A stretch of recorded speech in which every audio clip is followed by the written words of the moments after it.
હા તો આજે મેં નવરો હતો તો મને એવું વિચાર્યું કે મેં આજે વાર કપાવા જવું. વાર કપાવા ગયો પણ દુકાન તો બંધ હતી. પછી તમે આવી ગયો ડાયરેક્ટ ઘરે.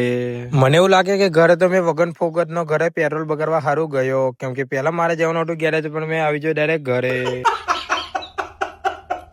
આજે તો સુમુ રાઇડર ને એવું કઈ કોમ હતું કે ઉડે તો ગા, બાકી પહેલા મેં 107 ડોસે મેં સીધે શમશાન ઘાટમાં. શમશાન ઘાટ અમારે નતું જવું, કેમ કે શમશાન ઘાટ જવા માટે બેગ વધારે લાગે.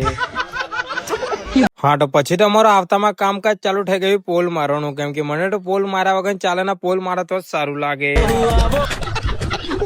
હા તો મને આવતેલી ઊંઘ પણ હોવા નતું થતું, કેમ કે મને લાગતેલી બેક મયંક એવું કીધું કે તું હોઈ જાય તો મેં તને પીવડાવ્યો પેટ્રોલ. ડિપ્રેશન. પછી તો વાર કાપવા વાળાનો ફોન આવ્યો તો પછી તો મેં નીકળી ગયો વાર કટિંગ કરાવવા. હા તો પછી તો મેં વાર કપાઈ નાખ્યા કમ્પ્લીટ. બુલેટ કટ તો મરાવી દીધી, કેમ કે મને તો બુલેટ કટ કઈ વધારે ગમે, કઈ અલગ લેવલ. પછી તો આયુષભાઈ કે કોમેડી કરી, કઈ અલગ લેવલ ની કે કોમેડી કરી નાખી આજે વાર કટિંગ વાળાની દુકાનમાં. હા તો ગાઈસ મળીએ ગાઈસ નેક્સ્ટ બ્લોગમાં, બની રહેજો કાલના મારા નવા બ્લોગમાં.